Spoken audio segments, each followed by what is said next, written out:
Good evening. The October 29, 2015 City Council meeting will now be called to order. Tonight, our prayer and our pledge will be led by the East Texas Christian Schools National Honor Society members. The prayer will be given by Isaiah Murphy, the pledge by James Sawyer. Attending will be Jonathan Carmago, Ryan Falk, and Hope Poulter. Please stand. Please join me in prayer. Lord, thank you for this day, and thank you for the opportunity you've given us to come together. And I pray that you lead our city officials in any decision made, Lord. In Jesus' name, amen. Amen. Please join me in the pledge. I pledge allegiance to the flag of the United States of America and to the republic for which it stands, one nation, under God, indivisible, with liberty and justice for all.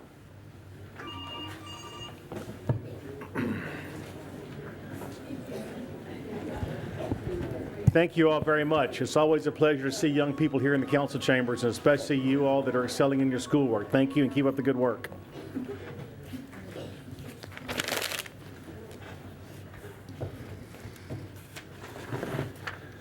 Okay, we're to employee recognition. Tonight, we're going to recognize our Parks and Recreation Department. During the 90th anniversary annual meeting of Texas Amateur Athletic Federations in Rockwall, Texas on September 24th, the Longview Parks and Rec Department received the Top Member City Award. Longview's PARD was presented with the TAAF Platinum Member City Award for outstanding 2014-2015 registration support from teams, individuals, and TAAF programs. The Member City Awards are based on population participation ratio. It includes consideration for involvement hosting regional and state events, as well as services of their staff as liaisons and committee members. In 2015, Longview had 287 adult softball teams, 24 adult basketball teams, and 22 kickball teams play in league games. These teams combined to play over 2,500 games on city fields and facilities. Over 600 youth participated in youth basketball through PARD and 220 in the regional TAAF track and field meet. Also at the annual meeting, Longview's PARD received a bid to host the TAAF Winter State Boys Youth Basketball Tournament. The tournament will be held March 18th to the 20th, 2016, and is expected to attract between 90 and 100 teams. The tournament is expected to bring in over 25,000 spectators, players, coaches, and will generate over $600,000 in economic impact. The staff that makes this possible is Seth Pyle, Harry Inman, Lauren Henry. Seth serves as a recreation manager and began with the city of Longview in 1993 as a lifeguard. He has worked his way through the department and now supervises 23 full-time staff as well as over 100 part-time. Harry has worked for the city for 33 years, starting as a part-time scorekeeper, and for the last 20 years as a full-time athletic supervisor. He has been a TAAF region director, an ASA Junior Olympic commissioner, and many other roles in sports throughout Longview and Texas. Lauren Henry began working for the city of Longview in March of 2015. She graduated from Texas A&M and has worked TAAF region and state track meets since she learned to read and learned to write as her dad was the director of the Holtman City, Texas. Wow, that was a lot. Boy. Okay, next time I'm going to ad-lib that one. What that basically says is, you guys are doing an outstanding job. You're promoting sports tourism in Longview. Give them a hand.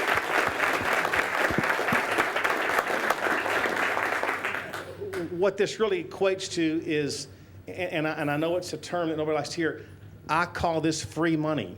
When people come to Longview, spend their money, and then they leave. I love that. It's a great way for us to get their money and not have to put up with their traffic. So it's a great thing. And you guys spend so much time doing this, and it's becoming more and more evident as we see what's going on through our fields and the services you'll provide. And I know, Scott, we've talked about this, and this is going to be a goal of ours in the future, is to continue to increase our sports tourism.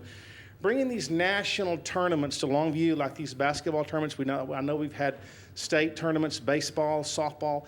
That brings so many people to Longview that don't normally come to Longview, and it opens up our city to them to see what we have, what we offer, and people like it. They keep coming back. So congratulations to you all. Thanks for all that you do for our community, for our PARD department, for Parks and Recreation. every one of y'all. Laura, I know you've been there, you've done that. Scott, thank y'all to all of y'all involved, and I look forward to a lot of tournaments in the future. Absolutely. Y'all give them a round of applause, please.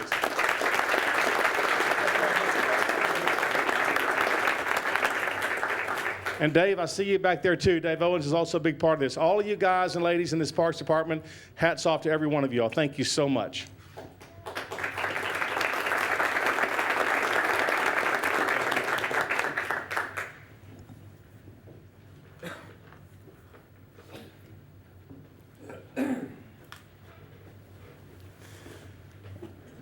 I know I always say something after these things because I always think of things as I'm coming back around that little corner, because I really want us to recognize, these tournaments that are put on in Longview, they don't just happen. These take time, they take planning, they take a lot of maintenance, operations, coordinations, but you know what? That's what's helping us to grow as a regional sports tourism leader in East Texas. And if we'll continue that, we'll continue to see those revenues build up, and we'll become more and more known for what we're doing, and that's just what we're trying to accomplish through our Parks and Recs department. So thank you all so much. Appreciate you more than you know. Okay, citizen comment. Unless you all have an objection, I have a number of comment cards for the backflip preventers. I'm going to wait and do those when we have the open forum on that. So I'm going to hold those until the end, if that's okay with you all. If you want to speak now, you can. If not, I'll wait till the open forum, okay? But I won't forget you, I promise. Okay, first speaker card, Ms. Laura Hill.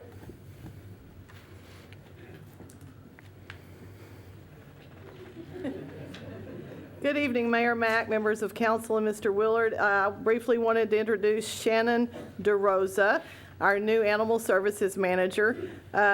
You may have seen the article about her in the paper as Shannon Johnson. She got married since then. We're very thrilled she started this morning, and she's hit the ground running, and I just wanted to introduce her to the council, to the public, and you'll be seeing her around the community as she gets ready to open our new shelter. This is Shannon. Welcome, Shannon.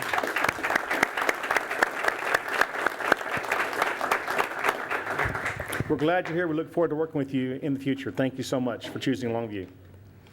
Next speaker card, Vic Verma. Thank you, Mayor Mack, members of council.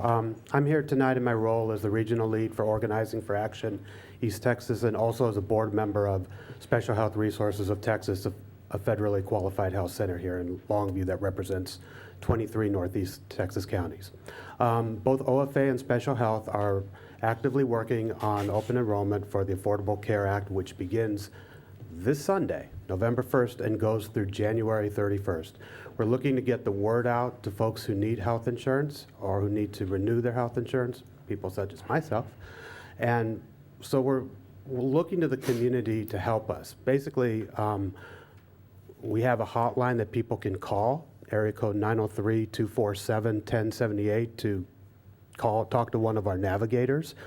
Just as some background, Special Health has a navigator grant to directly enroll people in the Affordable Care Act. So that if someone needs insurance, they can just call our navigators and they will take care of that for them. So you can call that number, 903-247-1078. We're also looking to do any community events to teach people about what the Affordable Care Act involves, what the health exchanges are, what plans are available. So we're able to work with any community group or church or any other group in Longview or in any of our 23 counties that we represent. In addition, we're willing to have open enrollment events where we go to a location, spend a day or however many hours we can, and people can come and get enrolled. They don't have to go to our special health office. They can just go to these events. So we need the community's help in scheduling information events and open enrollment events. And if you know people who need health care, they can just call 903-247-1078. Thank you. Thank you, Vic. My next speaker card is Gail Guston.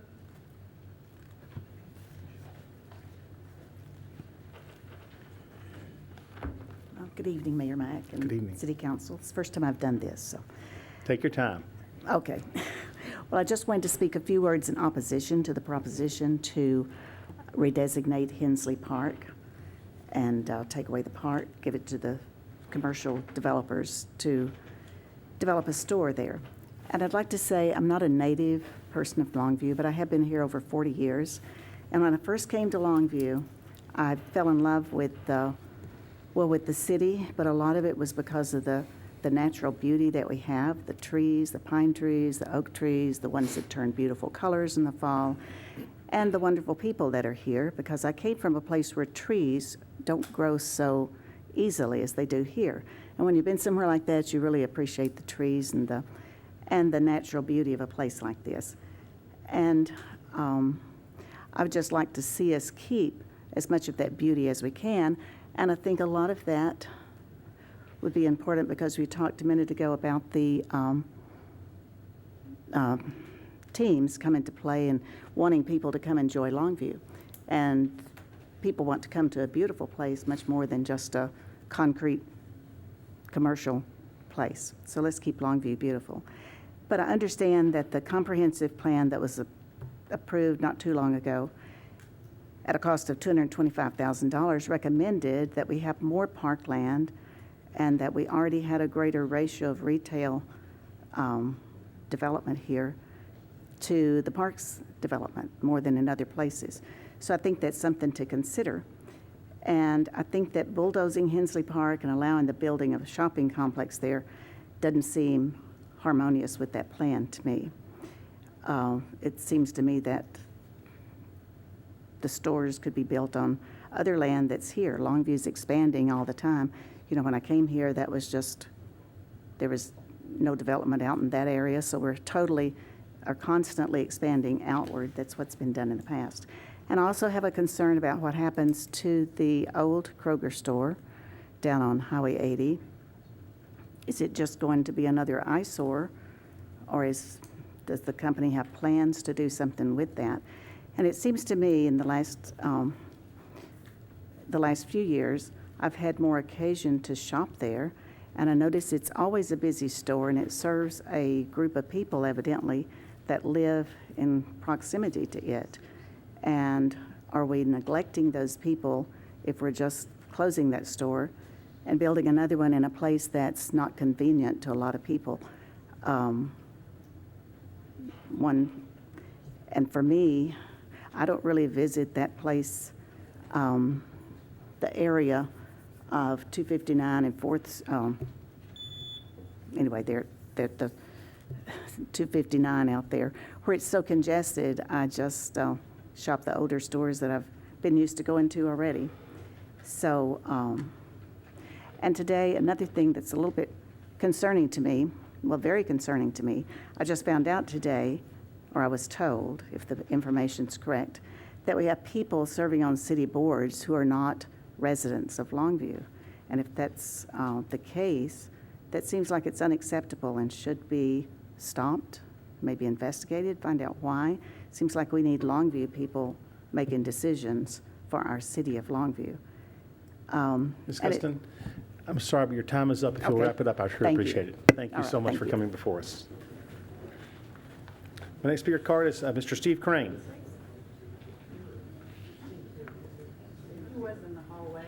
Steve, he's back there.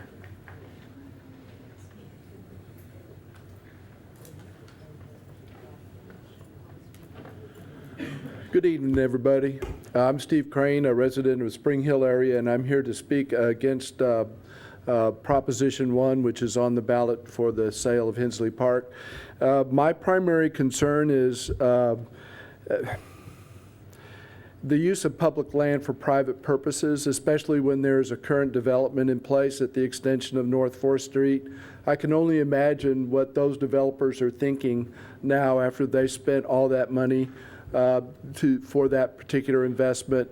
There's infrastructure already in place for that investment. Now we know that there's a high-end Brookshire store that is planning on coming in, and it's not just a matter of if there's well, it is a matter of if, because we know that if this Proposition 1 passes, that Brookshire's is not going to, that high-end Brookshire's is not going to come into that development. But they do have a contract for Brookshire's to come in. So if that doesn't pass, then Brookshire's will be here. That puts the city of Longview, I think, in a very precarious position, Because what it appears is I don't think the city has done this intentionally, but I think an unintended consequence is it's put the city in opposition to or in competition with current developers. Because we want a park so bad that based on promises of a developer who has used what I would consider to be questionable tactics on Facebook with the ads that they're promoting and the possible state ethics violations of those ads. And that's who we're going to be in bed with in this deal. It doesn't sit well with me, and I'm hoping it doesn't sit well with the city residents of the city of Longview. So I would urge folks in the city of Longview, if you have not already voted, to go down and vote no for Proposition 1. Thank you, Mayor, council people. Appreciate your time and service. Thank you, Mr. Crane. Ms. Terry Hill.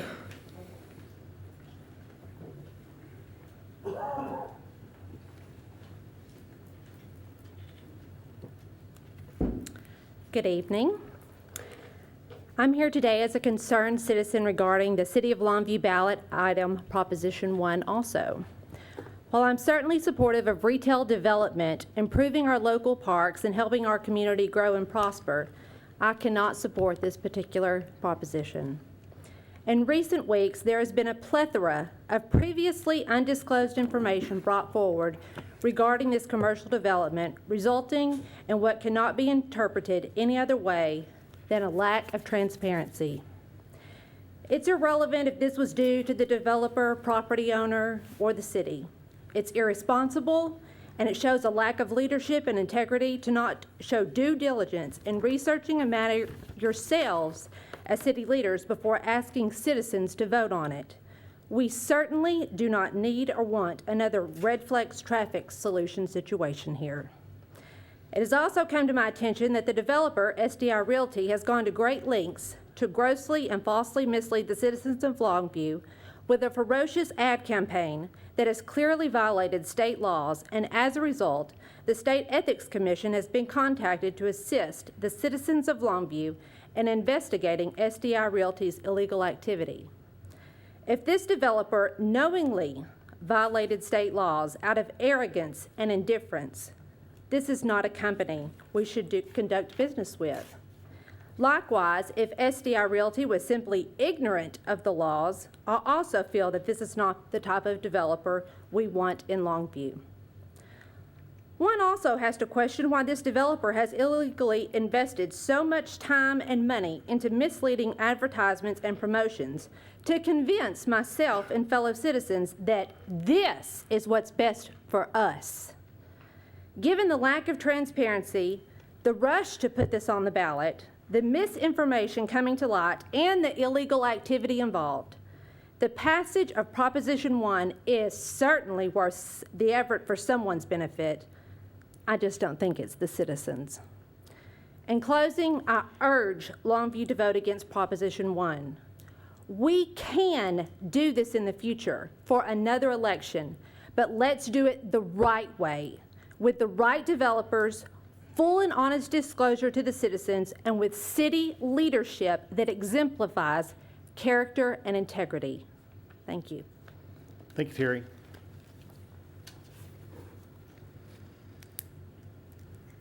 I have no more speaker cards other than the backflow. If anyone else care to speak, then fill out a card later.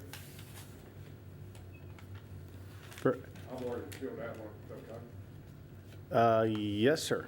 Dale voted. Okay, that was on the backflow preventers. Oh, okay. I'm going to call that in just a minute. Yes, sir, that's okay, no problem. If you want to speak now, you can, or you can wait till the public If you hearing. don't mind, it won't take me very long. Come ahead, sure thing. I had a right knee replacement in February, I can't hardly get around here. Take your time, sir. Excuse me, and I'm hard of hearing too. I was born and raised in Longview. First, how are y'all doing? Nice to meet y'all. And I'm born and raised in Longview, and I have approximately, well, a little over 9 years in college after strictly in the fire protection business. I was a union sprinkler fitter, and I was proud of it, and I retired in 2001.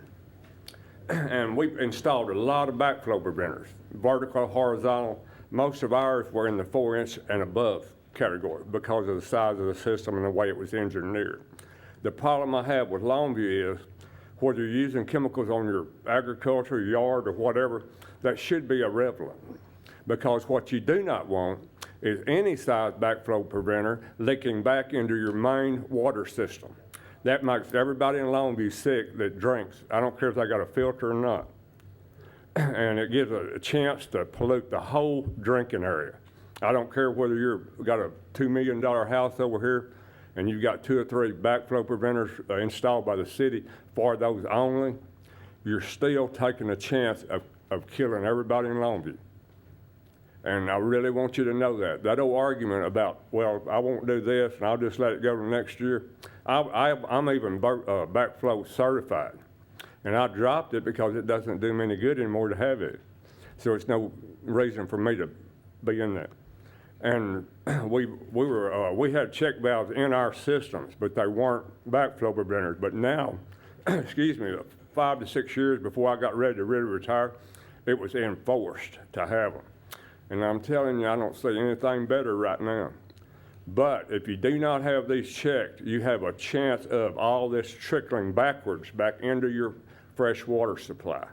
And you do not want it, because a lot of these people, even if they're installed properly and even if they are checked, some people, most of these buildings that's got sprinkler systems in them are not checked like they ought to, and I don't see how they're getting insurance premiums on them and paying them, because that's one of the mandates you're supposed to have.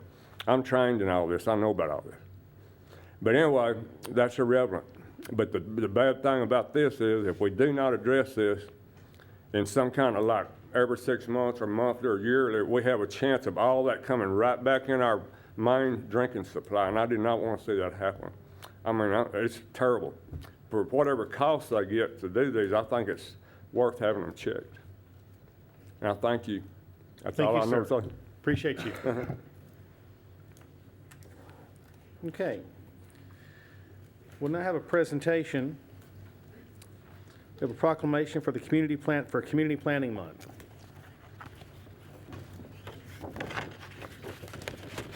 Who's coming up?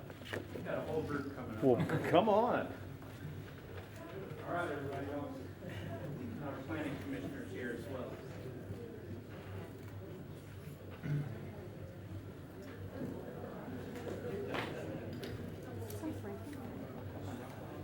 Come up, please, come up. Come on, Bryce, get on up here, get up here, come on.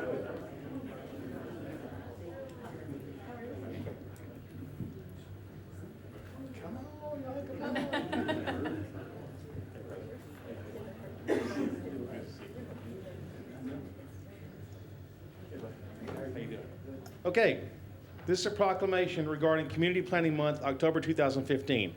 Whereas the Planning Department has requested the mayor by proclamation recognize October as Community Planning Month in the city of Longview. And whereas community planning and plans can help manage change in a way that provides better choices for how people work and live, and the American Planning Association and its professional institute, the American Institute of Certified Planners, endorse October as National Community Planning Month as an opportunity to highlight the contributions sound planning and plan implementations that make, and give us the opportunity to publicly recognize the participation and dedication of the members of the Planning Commission, planners, and other citizens who have contributed their time and expertise to the improvement of the city of Longview.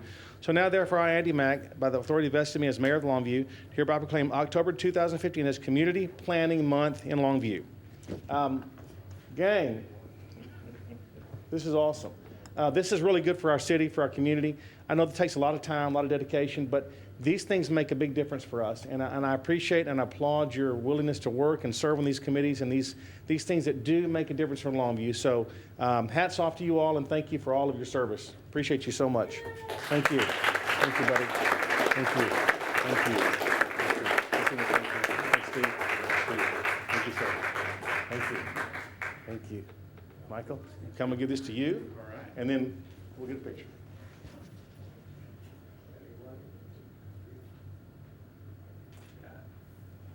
Thank you, guys.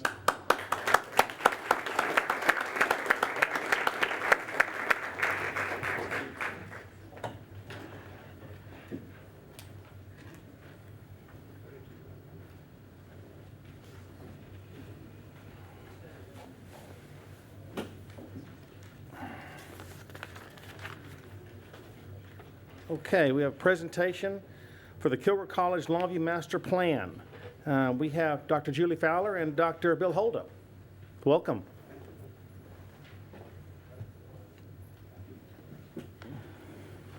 Mayor Mack, members of the council, and Mr. Willard, we appreciate you allowing us to come back and show you a little bit more of our plan. I'm very happy to have with me the president of Kilgore College, Dr. Bill Holdup. So, Mr. Mayor, members of the council, Mr. Willard, and city staff, it's really great to be here tonight.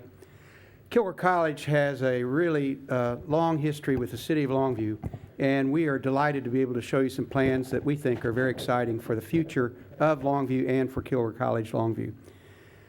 A year after I arrived at Kilgore College, and I arrived in 75, in 76, the Board of Trustees heard a report on what we were doing in Longview. We were actually teaching welding at 2201 South Mobberly. We had leased the Glover a room in the Glover Crim building for what was then called a hospital orderly program, and leased 10 classrooms in the old Longview High School on the second floor in an area that had formerly had some science and home economics. 40 years later, we have added what was the former SWEPCO building, Kilgore College North, built an industrial maintenance facility, acquired an industrial maintenance classroom, and built a cosmetology facility.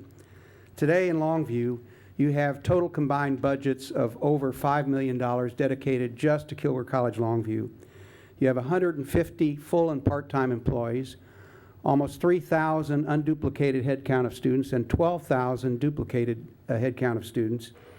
And you have about 5,000 students who have taken GED, TSI, or Work Keys tests, and about almost 3,000 students who have been counseled by advisors and counselors. So I'd like Dr. Julie Fowler to share this vision with you this evening, and I hope you enjoy it. Great, okay. If you'll give your attention to your screens, and I want to show you some before and afters. This is the current footprint of Kilgore College Longview, and just a little bit above there is where we're located right now. You see High Street and South Street, and the buildings in blue are the current Kilgore College Longview buildings. This is our dream. Once again, the current buildings are in light blue, and what we would love to have is in the darker blue. This building we are in the process of acquiring, and we hope to call it the filling station and put our culinary arts program there. Right now, culinary arts is at Longview High School, and we're very grateful for them offering us space there, but we can do so much more if we have more than 16 hours a week. This is another view with the old SWEPCO building in the background, and this is what we hope it will look like. The current buildings are in white, and as I mentioned to you when I came before, Mr. Bryce Davis, the architect, really caught the vision with the red brick of this building that will be culinary arts and carried that red brick throughout. Of course, this is on the corner of High and South, looking at the old Sears building. And now you see the old Sears building with a clear story down the center, bringing light into the building. And yes, a red brick addition, 3 stories, that will mainly be dedicated to training healthcare workers. This is the back. You see the industrial maintenance classroom building there on the right. And this is what it will look like. Straight ahead towards the back is construction technology, which has been one of my dreams for many years, and use South Longview as a laboratory to help revitalize that area of town. This is looking east on West College. And this is what we hope, except Mr. Shirley says that sign might not work, but we will, we will do whatever the development department wants us to do. But notice to the left a student pavilion, and notice the trees, and notice the green space. I love where I work, but I want it to look like a college campus, and I think our students deserve to take classes at Kilgore College Longview, a Kilgore College Longview, that will look like a college campus. Once again, this is College Street. By the way, the house on the left is not there, and we have bought that house. We bought that property. This is the building that will replace it. It is for industrial maintenance classes, pipe fitting, and plumbing, which is a program that we feel is in great need in our research and our call from our community industry, and the master plumbers of this area say that this is something that we need. This is another view. This is looking from the campus towards College Street, and you notice the building straight ahead under the arch, past the arch. That building is there right now. It's part of the old Longview Arts Museum, and notice the red brick. Once again, on both ends of the campus, this is what the architect saw as tying it all in together. This is a current picture of the property, and this is what we hope it will look like. I failed to mention the arch on the other side of the campus off Cotton Street, but we will have two arches that designate this as a college campus. This is a view, another view of the old Sears building, the Joe M. Hendricks building. And here it is with that 3-story addition. And once again, back to the Culinary Arts building. And I believe we can look at this bird's eye view in this flyby presentation, which I hope will give you a sense of excitement that I experience every day as I work on this project.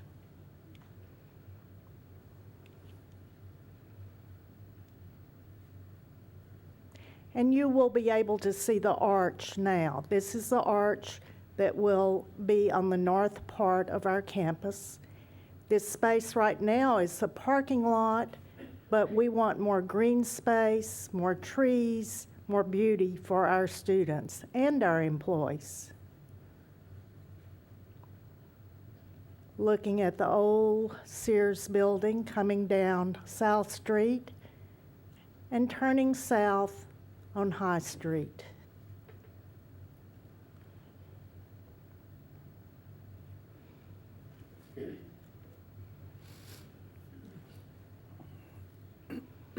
And once again, towards the back of the Hendricks building, construction technology, industrial maintenance technology, that's plumbing and pipe fitting building there, which is designed to look like a traditional educational facility with that center doorway and those columns.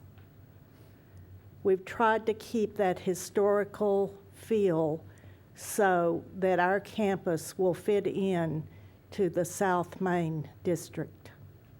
More classroom buildings. Once again, looking down towards the old museum.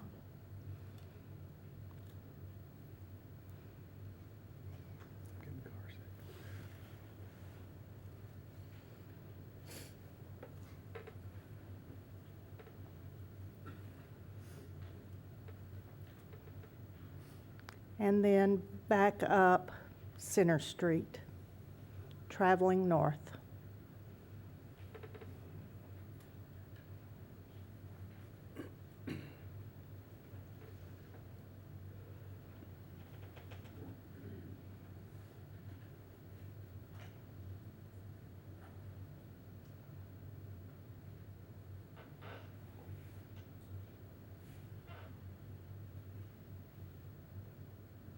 Isn't it beautiful? Dr. Holder? So,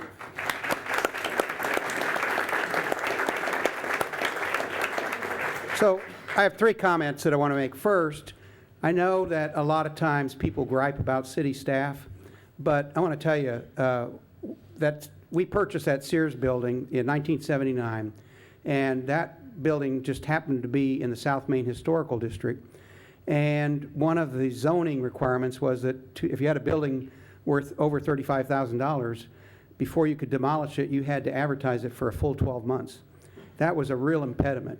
And working with Michael Shirley and the development staff, they created the higher education overlay that Planning and Zoning, the Historical Commission, and you all approved.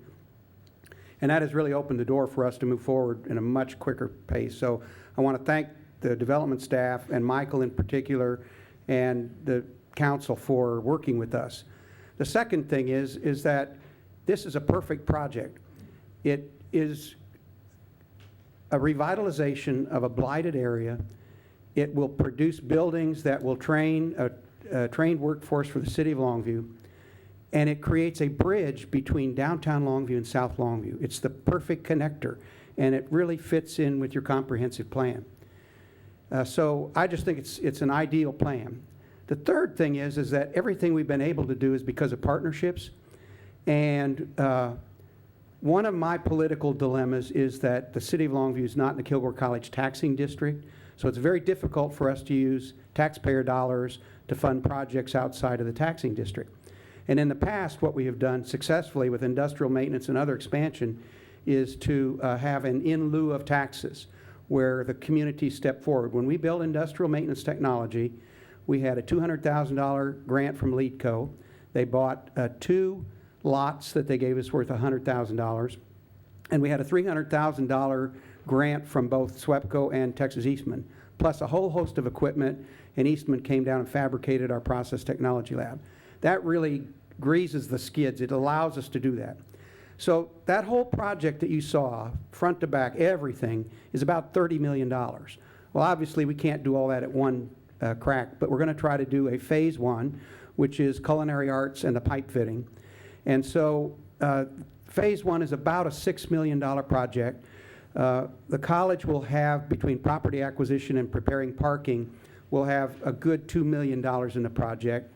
We have received a challenge grant from the current Longview Economic Development Corporation of $500,000 toward culinary arts and $500,000 toward pipe fitting upon completion of the project.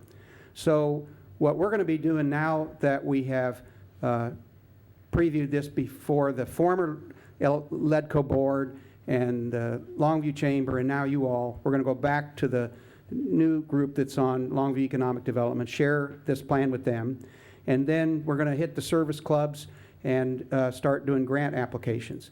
So the way that all of you can help us is help us identify partners who want to invest in the future of Longview. Because if I can raise about $3 million, we can move really quickly with phase 1. I'm really excited for the opportunity to work with you, and Kilgore College considers the City of Longview valuable partners. Thank you. Thank you both. Dr. Fowler, thank you for your continued commitment to our Longview campuses and all that you do for us. We really appreciate you and your service. And Dr. Holda, thank you for your commitment to Kilgore College, to Kilgore, to Longview, to the whole East Texas area, because it does grow and it helps all of us with what you all do. Thank you all so much. We appreciate you very much. It's our pleasure. Thank you for Thank you having all. us. Please, Mr. Allen. I know from previous experience with LEDCO and previous experience of working with Dr. Fowler, I want to say thank you. This is a wonderful, wonderful addition. I know you've been working on this a long time, and with Dr. Holda's help, this is something, as Dr. Holda mentioned, the 3 points that will benefit Longview and South Longview is just a wonderful, wonderful opportunity, and I don't think the people realize how hard Dr. Fowler and Dr. Holder have worked on this, but this has been in the planning stage for a long time, and this will be a wonderful addition to the city of Longview. Thank you. Thank you, Mr. All right. Allen. All right. Thank you both. Thank you both. Okay, we're to the public safety update. Chief Bishop.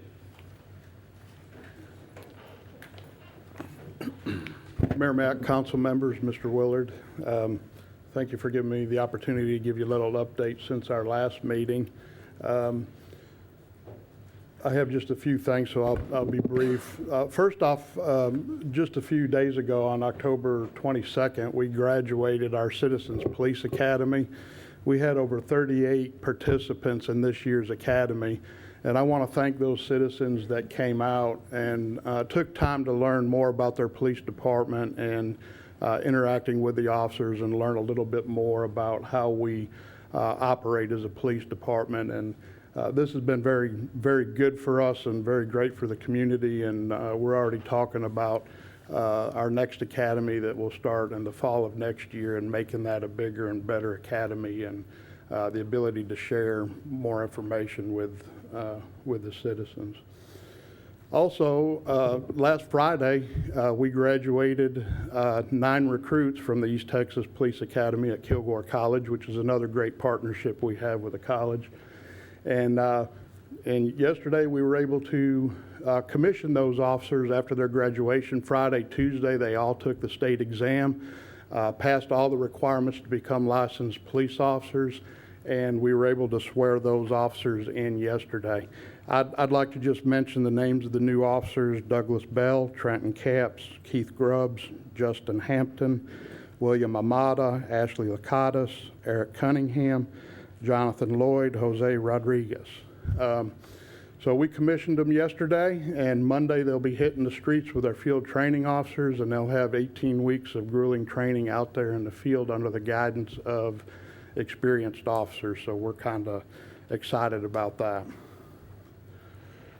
Also, I'd like to remind our citizens that a great way that they can provide information and remain anonymous through some of the open investigations we have is through the Gregg County Crime Stoppers program. And they can get to the Crime Stoppers program by calling 903-236-STOP or at greggcountycrimestoppers.org. This is a great way for individuals that have information pertaining to criminal activity in the city of Longview or in Gregg County, and provide that information to us to follow up on, while at the same time remaining anonymous as they do so.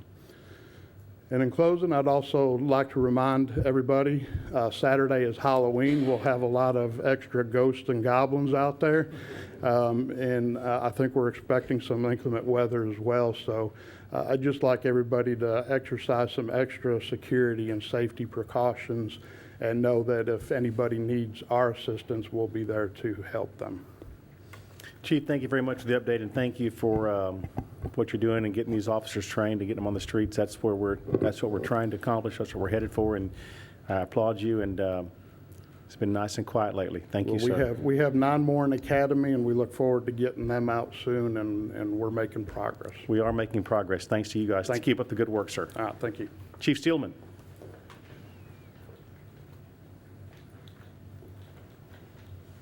Mayor Mack, City Council, Mr. Willard, thanks for the opportunity to present this to you tonight.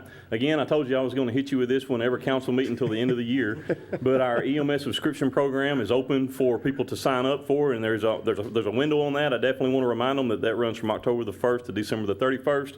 So if you're interested in potentially saving yourself some money on an ambulance transport that you may not expect, here's the opportunity for you. So please contact 237-1232 if you're interested in this. I do have some bad news. As Chief Bishop alluded to on Halloween, we're expecting some inclement weather, and unfortunately this has put the hiatus on our annual block party. This was our wrap-up event for Fire Prevention Week, which we turned into the whole month.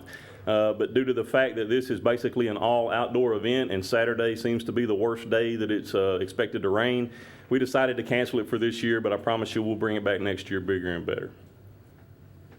Also, I want to remind the citizens that this weekend is the end of daylight savings time, and not only should you set your clock back, but it's also a good opportunity to check the batteries in your smoke detectors. I know Mayor Mack had a challenge out earlier in the year or a few months ago to donate smoke detectors for people that need them. We definitely have that need in the community, and I'll share an example with you of a fire that we had just a little over a week ago, that we had 3 citizens or 3 residents of this particular occupancy were injured. And one of them actually had to be sent to Parkland because of the injuries that were sustained of not getting out of the house in time because it did not have a working smoke detector. So just want to throw that out there, that a working smoke detector, it buys you those few extra seconds that you need to get out of a house when you do have some type of an emergency like that. Also, on the statewide front, we've been pretty active. If you've seen the news and read in the paper, there's been a lot of things going on across the state with the wildfires. It seems like we jumped right from wildfires to floods again. So we did send actually 9 people and 2 pieces of equipment down to Bastrop to help them get those fires under control. So I'm proud of the fact that Longview's represented across the state of helping these other communities in their time of need, and hope that that's a reciprocal effect, that if we ever have that need here locally, then those resources will be coming to help us as well. So I'm proud of these people that went down. They gave up a little bit of time and away from their family to actually help out and help them in Bastrop to get those situations under control. Here's just a few shots of some action photos of them. You know, you don't see this, and this is not what you want to see going on in your backyard, and I feel sorry for the people in Bastrop. It seems like they can't catch a break. Everything's just starting to green up from 2011 when they had this the last time, and so now they're going to end up rebuilding a little bit again. So that's all I have, and thank you for your time. Chief Stillman, thank you very much. Chief, I love your uplifting speeches every time you come up. I appreciate you, and if you ever need a talk show host, I think you'll be a good one, because you're awesome. I'm just going to tell you. Okay, thank you all so much for that. I don't know about y'all, but I know I feel better just hearing what's going on with our public safety each time we have a meeting, and it makes me feel good to know what's going on and to feel that we can communicate with you when we need to, and appreciate your openness to communicate with us. Okay, consent agenda. Any items you'd like to be pulled out for separate consideration? If not, may I have a motion? Move to approve. Second. All in favor? Aye. Any opposed? Consent agenda passes. Okay, we're to zoning. We have a public hearing to consider the request filed by Habitat for Humanity. Lot 14, Block 12, Lot 5, NCB 236. Ms. Choi. Thank you, Mayor Mack, members of council, and Mr. Willard. The applicant is requesting to abandon a section of an alley located between lots 1 through 4, Block 12, and Lot 5, New City Block 236 of the Rembert Edition, located on Park Street, north of Sabine Street and south of Roosevelt Street. This alley is approximately 0.064 acres in size and 20 feet wide and approximately 140 foot deep. It is an unimproved alley, which means that it was never paved. The applicant would like to incorporate this alley into their lots in order to build 2 single-family homes. There are no public utilities or public infrastructure located within this alley, and staff recommends approval of this request. I would be happy to answer any questions. This item requires a public hearing. The public hearing is now open. Are there any speakers on this item? Council, any questions? Public hearing is now closed. May I have a motion? Move to approve. Second. All in favor? Aye. Any opposed? Motion carries. Thank you, Ms. Choi. Okay, action items. We're considering a resolution appointing members to the Mobile Food Vending Task Force. The Council Appointments Committee met earlier, and the recommendations are in front of you. As you see right here, Mr. Moore, you're the liaison. Do you have anything to present to us tonight, sir? No, I think we have an excellent cross-section of the community to start this process, and Laura Hill informed me before the meeting that she has a goal of getting this wrapped up in January. So we're going to shoot for that. Very good. This is a very, very good-looking committee. Miss Kathy, I'm sorry that you're the only lady on this committee, but I know you'll have no trouble holding your own. It wasn't intentional, but I have no concerns that you'll be just fine. Okay, can I have a motion on this? Move to approve. Second. All in favor? Aye. Any opposed? Motion carries. Good luck with this committee, and we look forward to some great information from this.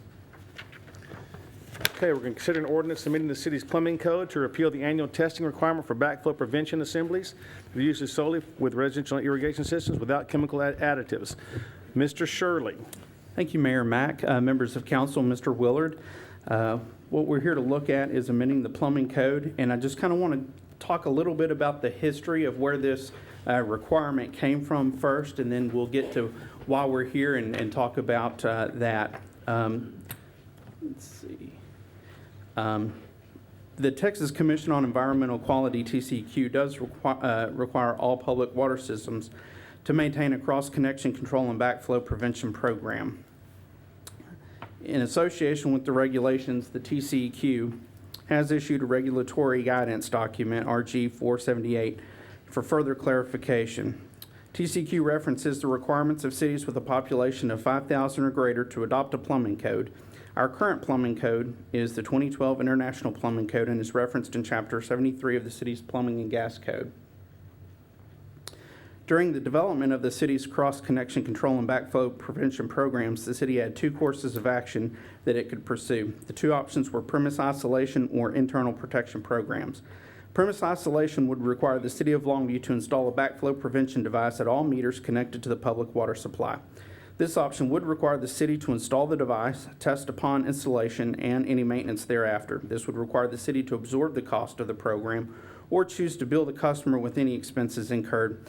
At that time, the city chose it was cost prohibitive to enter into that type of program. The other alternative, which we chose to adopt, was an internal protection program, which would require the customer to install a backflow prevention assembly after the meter for identified potential health hazards, primarily residential irrigation systems post-meter, and therefore making the testing of the assembly the customer's responsibility. The City of Longview's internal protection program, which is part of our backflow and cross-connection program, was passed by Ordinance 3020 in 2001.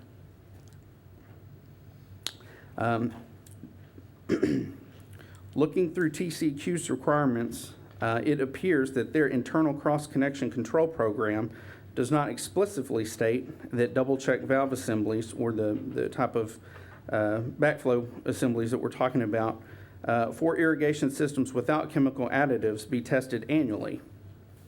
30 TAC 290.47F shows that these devices to be a non-health hazard, which do not require the annual inspection. However, the International Plumbing Code does require the annual testing of double-check valve assemblies in general.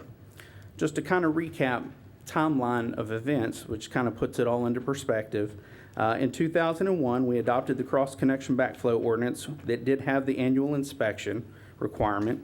In that same time period, we did adopt the 2000 International Plumbing Code that had the annual inspection requirement as well, which has since been updated to the newer version.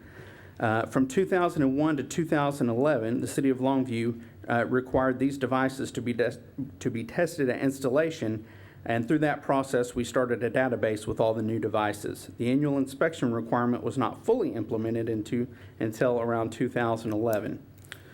During 2011, we received our annual water system inspection by TCEQ. At that time, Kenneth Dykes instructed the City of Longview to begin fully enforcing the annual testing requirement of these devices annually in compliance with the manufacturer's recommendations and city code. After the inspection, the City of Longview contracted with BSI to maintain the database and also to manage the annual inspection notification process. This is when the citizens started receiving the letters, as you're probably all very familiar with, about the requirement for the annual inspections. This year, we had a conference call with TCEQ to discuss this matter further, whether or not the annual inspection was a mandate. At this time, Mr. Dykes did not state that the city must test the residential irrigation backflow devices annually, although he certainly argued in support of the annual testing. In conclusion, we do not believe that it is a state mandate to test the residential irrigation systems without chemical additive backflow devices annually. Although this testing does provide some additional level of protection for the consumer, it is not mandated. Further, should City Council wish to amend the plumbing code to remove this requirement, it can be done and is not inconsistent with TCEQ regulations. And as such, this is something that the Construction Advisory and Appeals Board did take up and hold a public hearing on, where numerous citizens spoke on, and that was televised as well. The Construction Advisory and Appeals Board did recommend approval of the change that we have before us.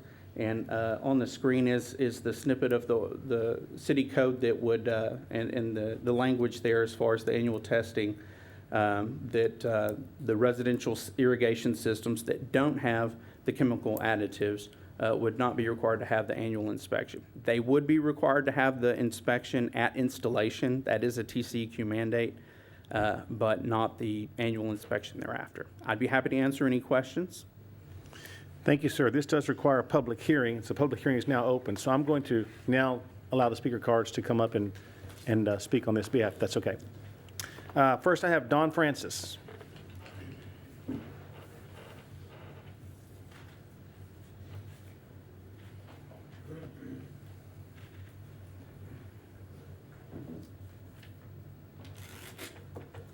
Mayor, council, city manager, David, thank you for opening this up and letting us address this. I'm a plumber, a citizen of Longview, a plumber, and function here in the city, and take this to heart. Our city totes a standard of accountability, integrity, professionalism, and teamwork. We've flown it on our flag in the past, our city flag, and we've carried that through for years. Maintaining our most precious resource, water, and the protection of it is what a lot of us professionals consider very important. I feel like it's a misnomer to say that the TCEQ says that if there's no chemical additives in a sprinkler system, it's not considered high hazard. But every time we fertilize our front lawns, we've just induced chemicals into our sprinkler systems. A sprinkler head is not waterproof by any means. When the little popper sets down in a sprinkler head, it may slow the water trickling back into the system, but by no means is it waterproof.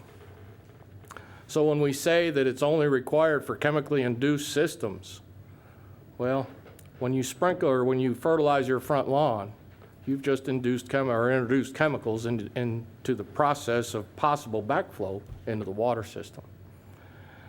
There's an accountability factor to the citizens of Longview by the city of Longview and the professionals that work in Longview to uphold and protect our water system. It takes teamwork. And the city started a process years ago, and then we moved into a contract with BSI, the city did. And working as a team with the professionals, and I know the council has taken a lot of phone calls, and all, those of us out there involved in the industry has taken a lot of phone calls also, and doing a lot of educating and a lot of talking to a lot of people, trying to explain to them why this program is coming on board. And it's made real good progress over the 3 years it's been going along. To back up at this point and pull back from that and delete it, I believe would be a huge mistake. The time is coming when it's going to be mandated by the TCEQ, I believe, and through contacts I've made in the past few weeks, they tell us professionals, well, hang on, the paperwork and the verbiage is changing, but I've got no real commitment to say anything about that, to offer on that.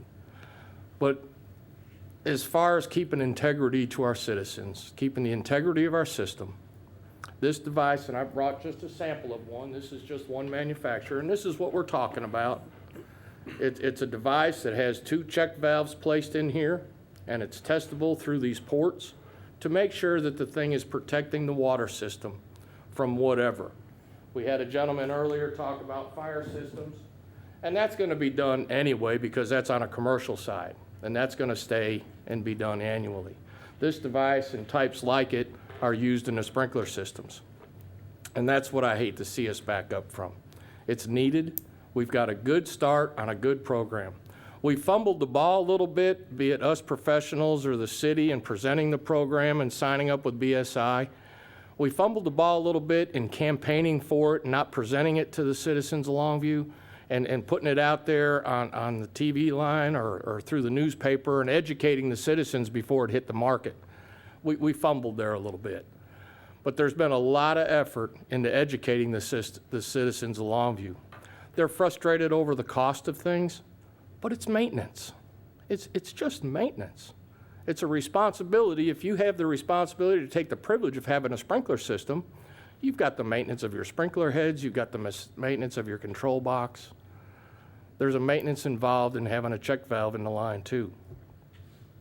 So there's a lot of frustration over this, and a lot of it's due to a lack of education. So I just ask you to rethink the process of stepping back from this, and that it's a time to push forward as a team to uphold our integrity of our system. I thank you for your time. Thank you, sir. Lou Bromley.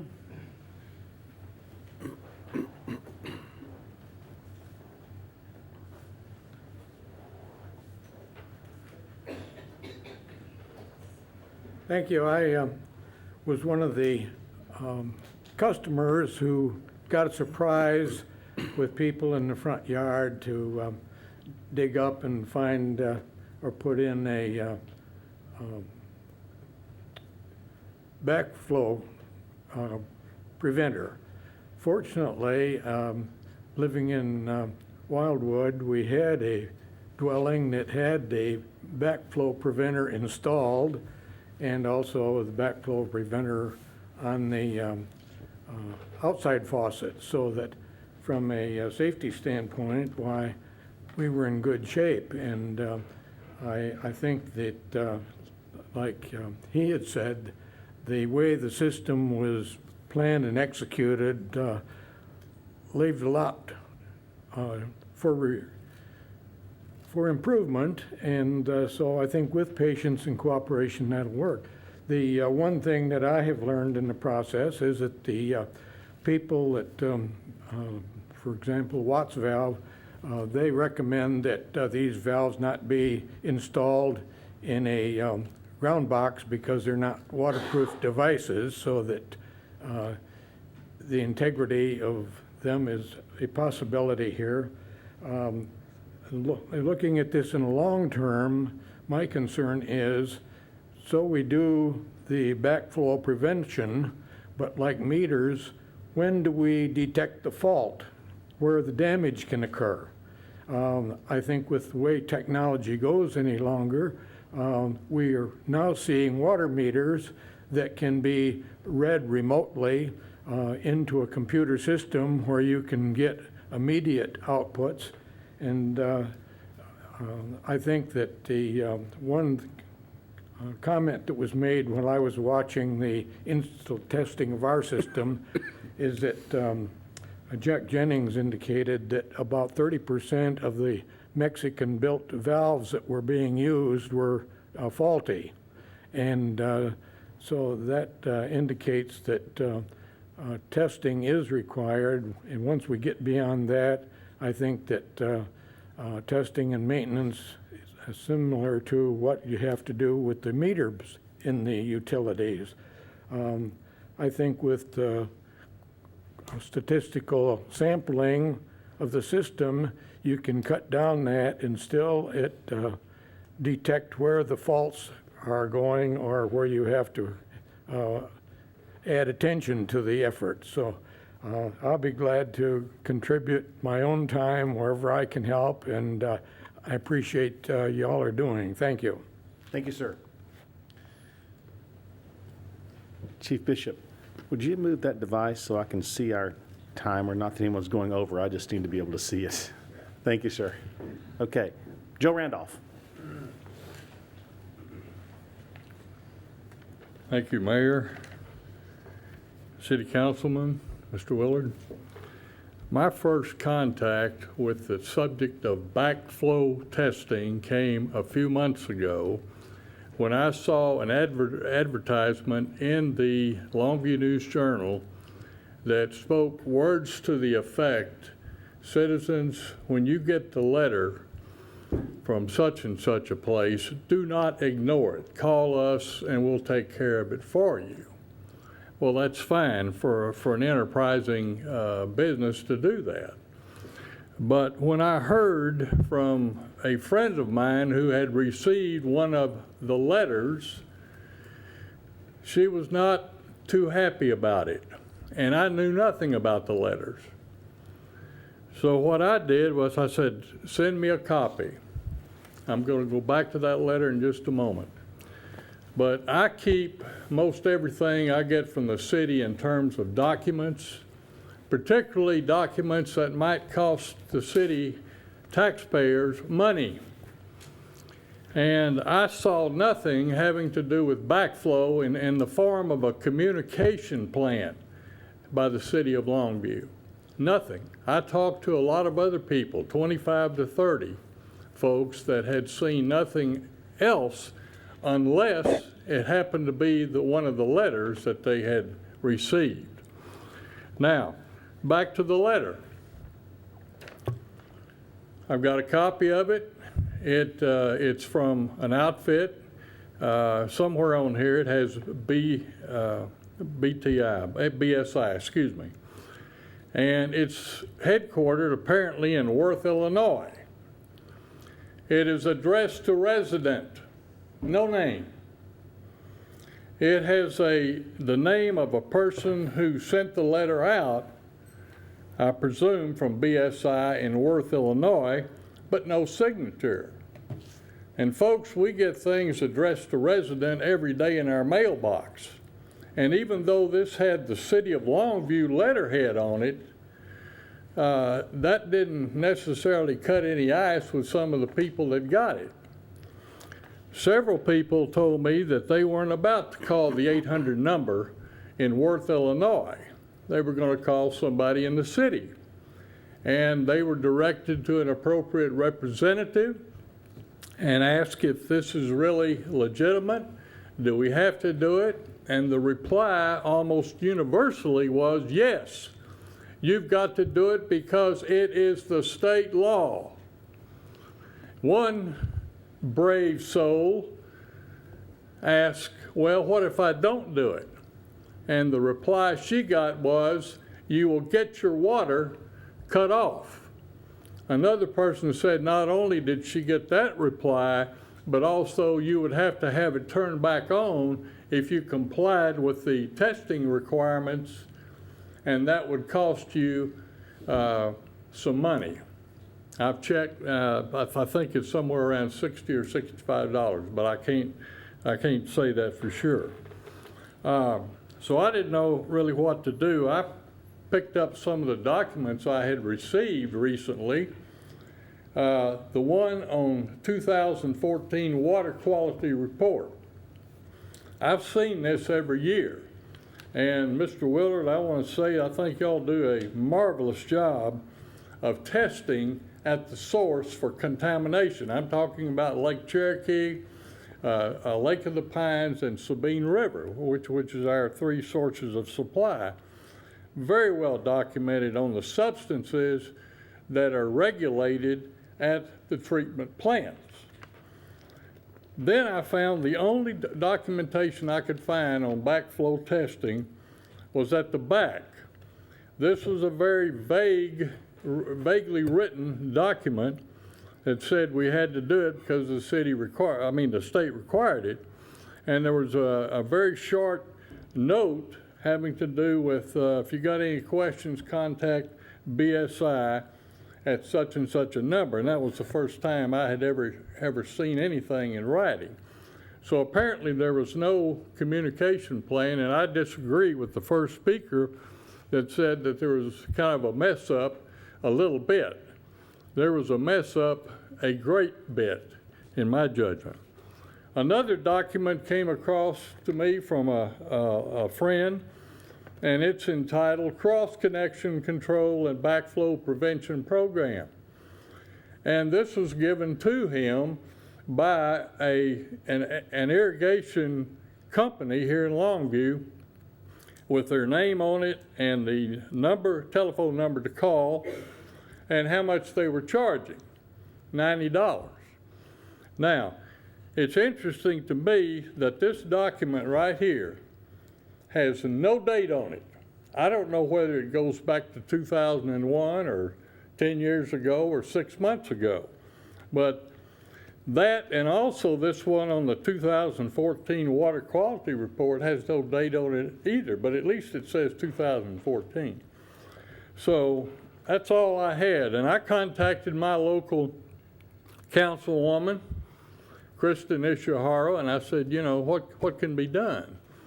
And she was extremely cordial and very helpful to work and to look into this sort of thing. I think she worked with Mr. Shirley to find out what TCEQ document really said about it, and I think that's already been mentioned. Yes. Mr. Randolph, your time is up. If you'll just wrap it up real quickly, sir. I'll do it. Thank you.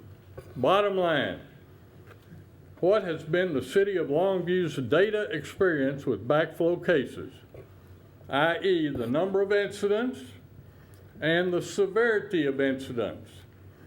In other words, there needs to be, I would think, a statistically valid sample study done to determine, do we really have a problem in the city relative to backflow incidents? Thank you very much. Thank you, Mr. Randolph. Terry Hawkins.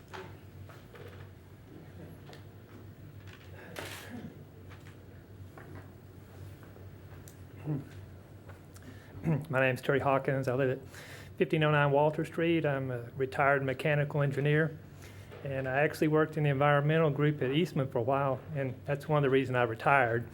I've been following these News Journal articles on this even back into 2014, and as has been shown, it seems that many citizens were led to believe that these annual inspections are a state requirement, and it makes it easy for them to say it's out of our control to change it. And I'm glad to see that we finally cleared it up, that these annual inspections are really only in the plumbing code and can be revised. And I want to thank Kristen Ishihara for all her work to, dig into that and bring that out. Though the cost of inspection and testing can be a hardship on some of the homeowners, cost is not the only reason or consideration.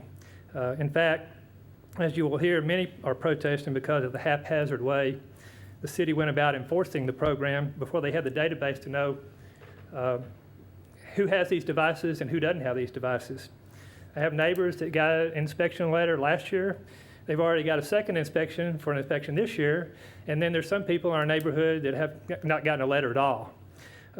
Some houses have these backflow valves, but they're just not in the data system. And I know examples where homeowners put in their own valves or their own system, or houses where the systems were installed before the ordinance was in effect, and these systems have no check valves at all.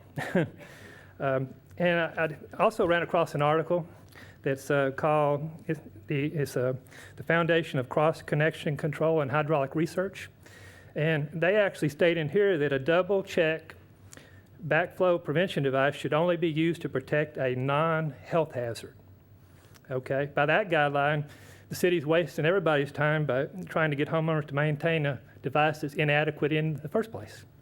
And also, by requiring this particular device instead of a more reliable device, that implies the city's already assumed these systems not to be a health hazard.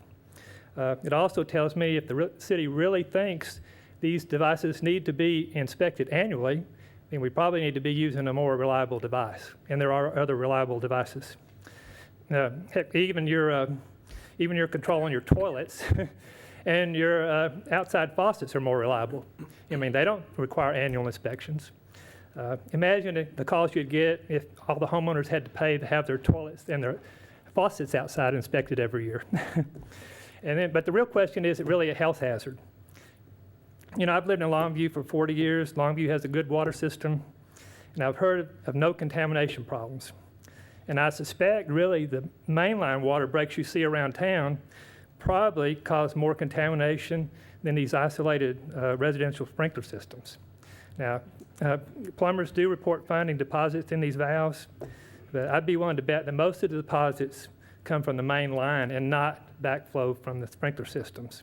You have to remember that unlike these fire protection systems, most residential systems have electric shutoff valves too, which isolate the inlet water supply from each of the sprinkler heads.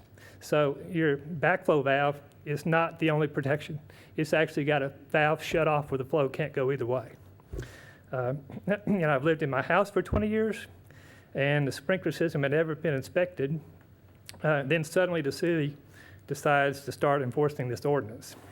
So even for people where maybe the cost of the inspection is not, a main consideration, you're going to have block valves that haven't been opened or shut for 20 years, and there's a high probability that homeowners are going to have to spend $500 or $600 just to make repairs to be able to do the test.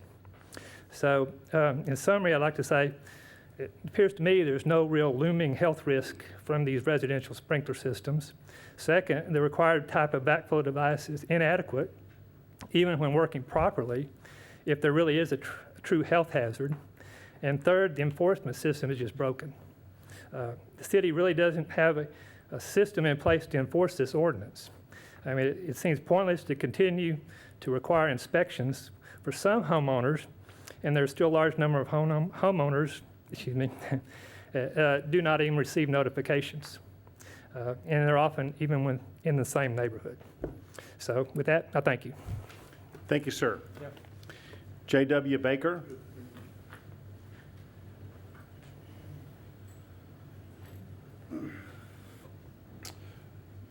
Good evening. Thank you for allowing me to speak. Fortunately, I was able to go a little deeper in this. I'd like to address some of the things that have been brought up before. You know, when we speak about changing anything, and as far as health hazards are concerned or otherwise, how many people had to die for them to require you to put a seatbelt on? How many people had to die because your tires didn't have enough tread on there? You have an annual inspection on your car every single year to make sure that it is not a hazard to other people. It doesn't matter what's going on in your car, how you drive that car, how it stops for you. It's how it stops for the other people that are driving against you. Now, whether knowingly or accidentally, any number of changes in the consumer's water supply or distribution piping can cause a cross-contamination between potable water and sewage, potable water and chemicals, potable water and waterborne disease. The issue at hand appears only to relate to the residential irrigation protection. However, this is too much of a small point that needs to be addressed when it comes to the safety of our drinking water. Our scope needs to be broadened to realize that protection for all potable water is essential to the well-being of our citizens, and that education about hazardous drinking water conditions and the mechanical and physical protection of that potable water system is not only essential, but should be a requirement of each individual to do their part as a productive member of society to make sure that everything can be done, or that can be done, is being done to ensure a bacteria and chemical-free drinking water. I've been in contact with the University of Southern California, University of Florida backflow prevention programs this week, the TCEQ. Matter of fact, I spoke at length with the TCEQ today and yesterday. At the TCEQ Irrigation Department, talked to Andre Clark. At the TCEQ Tyler, at our Tyler location, I spoke to Kevin Glanton, which is our Gregg County inspector, and both of those, and you could call them and ask, both told me that the TCEQ mandates are overridden by whatever plumbing code is adopted by the City of Longview. City of Longview adopted the 2012 International Plumbing Code. In that International Plumbing Code, in multiple spots, multiple sections in there, we're going to read 608.5, chemicals and other substances that produce either toxic conditions, taste, odor, or discoloration in a potable water system should not be introduced into or utilized in such systems. 6086, cross-connection shall be prohibited except where approved protected devices are installed. Now, at 608.16.5, it says the potable water supply to lawn irrigation systems shall be protected against backflow by an atmospheric type vacuum breaker, a pressure type vacuum breaker, or reduced pressure principal backflow preventer. A valve shall not be installed downstream from an atmospheric vacuum breaker. Where chemicals are introduced into the system, the potable water supply shall be protected by a reduced pressure principal backflow preventer. Now, nowhere in that does it say that a double check valve is acceptable to be used on an irrigation system. City of Longview allows it to be put in and of itself is not, by manufacturer's recommendations, built to be put underground. What should actually be installed in everyone's house is an RPZ, which has to be installed above ground. Many cities in Texas already have to do that. San Antonio, you go anywhere south of us, start looking around businesses and residential, you're going to see them coming out of the ground. Piping coming up, they'll have shadow boxes or hot boxes around them, chains, or not chains, but cages and things like that. But you'll notice them if you go down and look hard enough. We are behind in that, and I believe that if we look further into this, if we look further into the code, it will tell us that what we have already done has not been up to snuff, and it clearly outlines in the code if a double check valve, which is considered used on a non-hazard, if it's not allowed to be installed per the IPC, it's not even in their regulations that it can be installed. But every other device that's outlined in that statement is designed for a non-health and a health hazard, but a double check valve is not talked about at all. So, in and of itself, should not be allowed to be installed, and according to the IPC, is considered a health hazard. In the last 20 years, we've had 122 documented cases of backflow and back siphonage, and 12 of those have been here in Texas. In the last 25 years, we've had 200 plus. I'm sorry, I'm going to wrap this up real quick. But I just wanted to also, I've been talking to a man named Bob Sisk. He's from Pasadena. He was a city inspector in Pasadena for 20 years. He implemented their cross-contamination backflow program. I've been in contact with him. He explained to me that through one city employee can run a program of up to 100,000 people. He's done it there.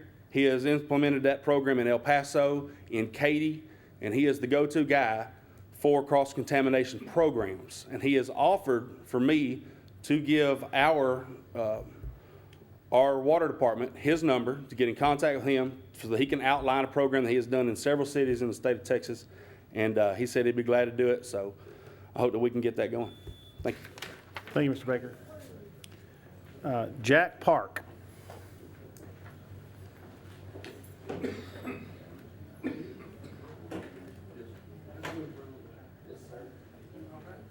Mr. Mayor, council members, Mr. Willard, my name is Jack Park. I've lived here since 1959, 56 years. Raised my family here, daughters, grandkids. Some of them are still here. But in those 56 years, I've never encountered a failure of the Longview Water Department. Potable water has been provided every day for 56 years, at least in my neighborhood. The record is outstanding. And as you probably understand, to get backflow from a yard sprinkler system into the city water system, you have to have an outage of the city water system. You have to have a no pressure, vacuum, siphoning. I don't know how often that occurs, but the odds that it might reach my house are very slim. So I don't know what the cost is exactly, but just this is the pencil work I've done. If we do annual inspections, it could be like a tax on the homeowners of a couple of $1 million a year here in Longview. What are the homeowners getting in return for that $2 million investment? Nothing, because the water system doesn't fail, and the backflow has not been occurring, and the water's never become contaminated.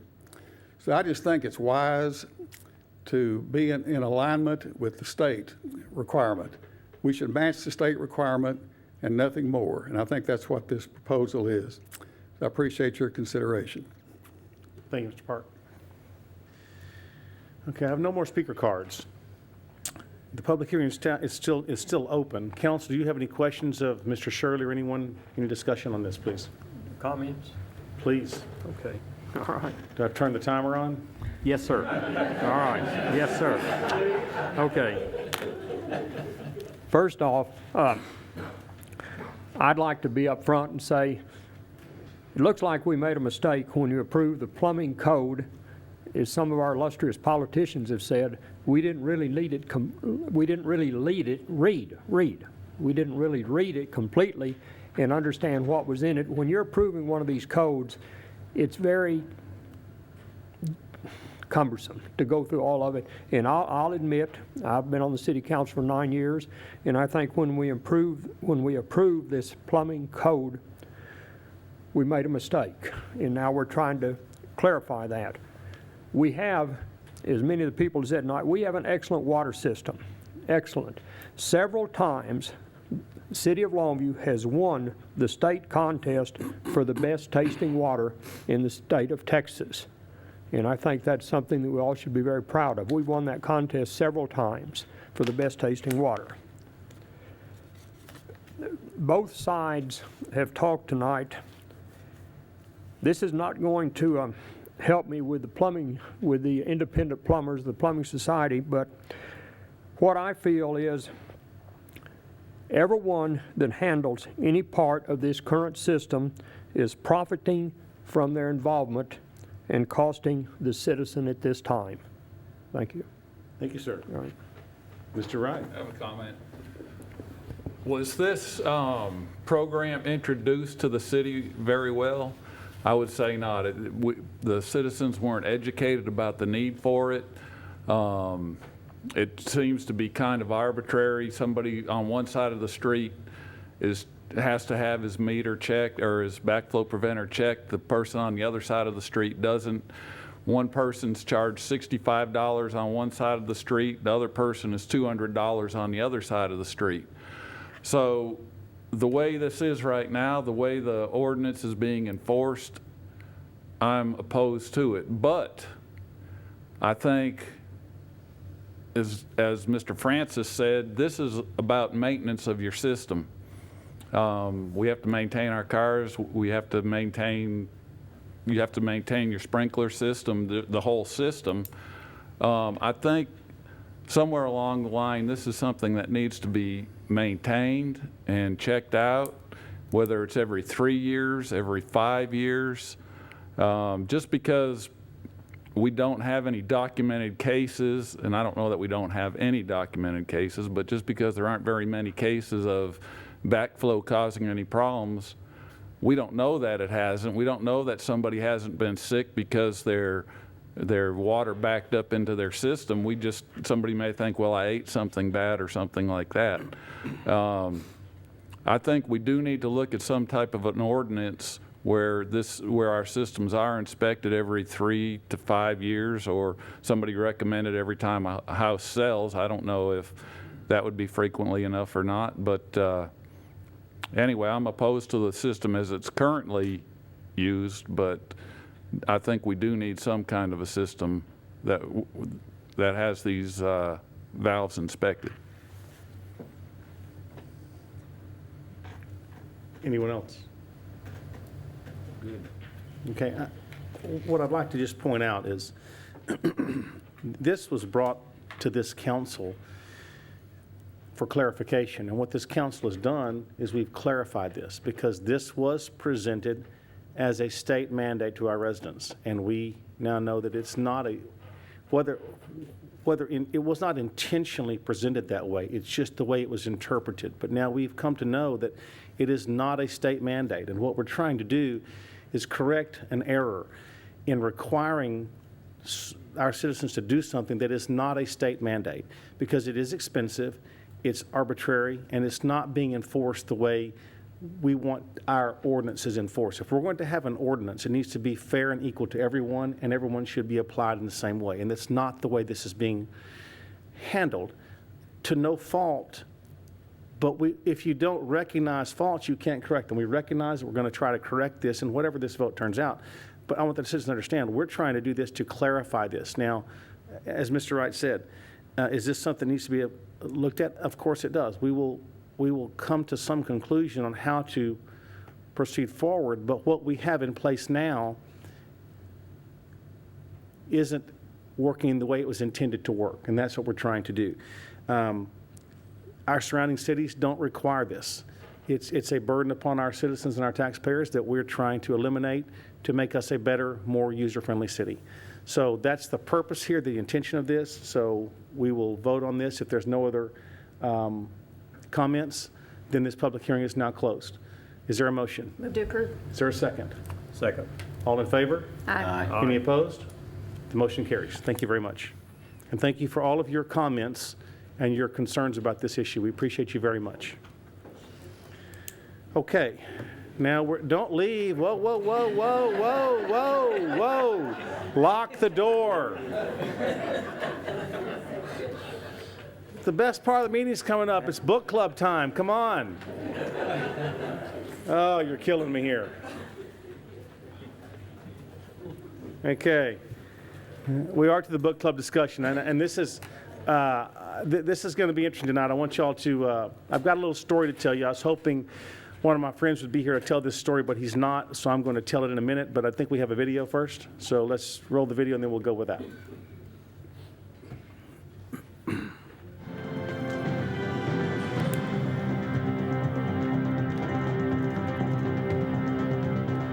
Continuing on our discussion of the law of authenticity, which states, the most valuable gift you have to offer is yourself.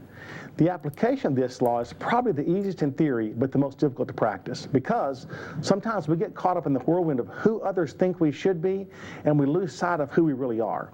I can think of many people that have been in my life for 30+ years who haven't changed an ounce the entire time I've known them. I can also think of people who seem to be chameleons and change with the flip of a coin. It reminds me of the old adage, a zebra does not change its stripes. You never really know who the chameleons are and can't fully trust them. I would much rather be with the folks that don't change rather than the ones that still haven't figured out who they are. So let's be all in and be go-givers.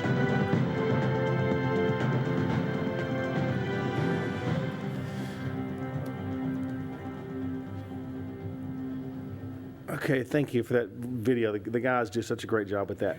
Okay, I'm going to tell you a story. I was out of town last week, and I received a phone call from a friend of mine here in town, and he said, he just left me a voicemail, and he said, please call me when you ever have a chance. And I was concerned there might be something, wrong health-wise or something. So I called him, and he said, and I was hoping he'd be here tonight, but unfortunately he's had a family emergency and wasn't able to come. And he had no idea I was even going to tell the story. And I might even butcher the story, but this is the best I can do with it. He told me that he was at the post office when I thought, oh, did we have a shooting at the post office? It's just, I was concerned. He said, no, I'm at the post office. I'm standing in line. There's 25 people in line, and there's one person waiting on everybody. And everybody's standing in line. It's a little bit frustrating. And a gentleman comes out of the back and says, is anyone here just to pick up a package? If so, come to the front and I'll help you. Well, nobody was. They were all in line for something other than picking up a package. So he goes, well, then you have to stand in line and wait one at a time. And 3 or 4 of the people said, well, we're just here to buy a stamp. And he said, you have to wait in line, and went back into his office. Well, there was a lady in the line that said, if anyone is here just to buy a stamp, I have a roll of stamps in my purse. Come and here's some stamps. So I think 6 or 7 people came out of the 25, and they were just there to buy a stamp. They got a stamp from her, and they offered to pay her. And she says, no, I don't want you to pay me. I've been reading a book that the mayor asked us to read called The Go-Giver. And I'm going to be a go-giver today, and I'm going to give you the stamps as part of my service to the community. And they were all very, and another guy standing in line that did not buy stamps from her said, well, have you joined Monday night on the discussion line they have online every Monday night about the club, the book club? And she said, no, I haven't been able to because my computer has been down, and it would cost me $90 to fix it, and I hadn't had the time or the money to fix the computer. So they all went and did their business. The guy who made the comment did his business. He came back later, and he said, I want to thank you again for giving the people the stamps, and handed her a $100 bill. And he said, go get your computer fixed and join the discussion on Monday night. He goes, I'm a go-giver too. And the people in that line started talking about this book and about the way the community has changed and the way people's attitudes are changing. And you know what? Maybe it's 1 or 2 people, but 1 or 2 people can make a difference. And if it'll continue to spread to 1 or 2 more people, we'll continue to make a difference in Longview. And we will change the attitude of our community in Longview. And that's just a positive story. And it had nothing to do with me, but he related the story to me, and I think it's a very poignant point to make at this point in time on how we can make differences in other people's lives and how we can change the lives of those around us. So, those opportunities are before us every day. Don't let one slip by you without taking advantage of it. So, okay, that was my story. Now, authenticity. This is probably one of the most uncomfortable ones for me sitting up here with elected officials, because we tend to be looked at as chameleons. Say what you need to say to get elected, and then do what you want to do once you're elected. And I don't want us to be that way. Because that's what politicians are known for. And you know what? That's not what we're going to be known for. I think we're trying to be transparent and upfront, and we want to be zebras, where our stripes don't change, where we tell you something and you can count on that. Because authenticity that's the backbone of your character and what you are and who you are and how you act and how you are perceived. And so, this is one of those ones where, from a professional standpoint and a personal standpoint, they need to be the same. Need to be the same in every situation. Doesn't matter where you are or what you're doing, because it's who you are. And so that's what I took out of this. There's a lot of great discussion in this chapter on authenticity. I don't know if you all had any comments or wanted to talk about that. But to me, that's really important from our standpoint as elected officials, that we are the zebras. We're not going to change our stripes up here. When we tell you something, we're going to mean it. We're going to tell you we're going to do something, we're going to do it.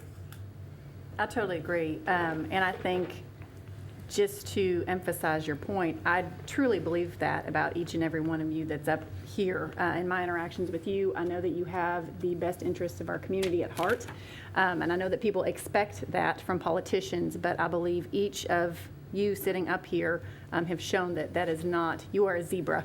In fact, known as wearing stripes right now.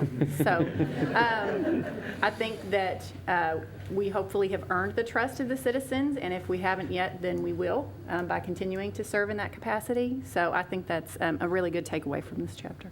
Thank you. Mr. Allen, go ahead. Okay. You know, it's amazing that this subject would come up tonight. I'm probably not supposed to say this, but I'm going to say it. There was a letter to the editor today that said the 4 new members of the city council are not trustworthy. And if we're not trustworthy, we shouldn't be up here. I agree completely with Dr. Mack that we try all our very best effort to be who we are and try to be trustworthy. And I think as elected officials, this city board at this time is totally trustworthy. And I take issue with the letter to the editor. Thank you. I haven't seen that letter, thank goodness, but I'm sure I will. I do have one thing I'd like to say too. It's unfortunate, I think, that we've had some pretty good stories. Tonight you had a story, and in the past you've had some other stories about the book. And it's unfortunate, I think, that more people in the city probably don't hear about it unless they happen to watch Channel 5. It'd be nice if everybody was getting this message. And I think it will gradually filter out. And I hope if you do have stories, you'll share them with us. You'll share them with one of your council representatives or someone that you know, because, you know, this is the feel-good part. You know, and you know, it doesn't have to all be doom and gloom. There's nothing wrong with feeling good about what you're doing up here. So I'm happy to present those stories when we hear them, and I think it's very encouraging for our community to see that coming through in all aspects of life, where you least expect it. Who would expect it in the post office? You know, everybody's upset, everybody's unhappy. I mean, well, what better place could have happened? So, you know, it is making a difference. Okay, anybody else? Yep. When I was doing financial consulting work, over the years, it really didn't matter what firm was on the letterhead, but the individual. I mean, this sounds pompous, and it probably is, but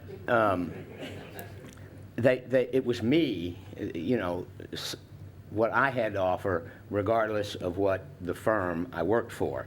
And since I got elected, one of the 4 untrustworthy new people,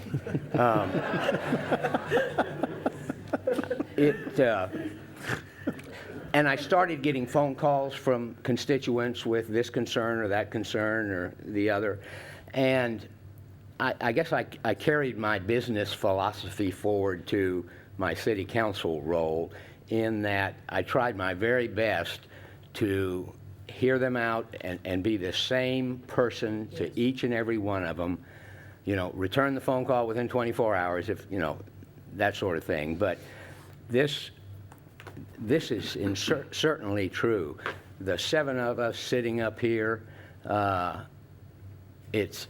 we have to sell the city and be consistent, be a zebra, whatever we do, because we're representing the city of Longview. That's right.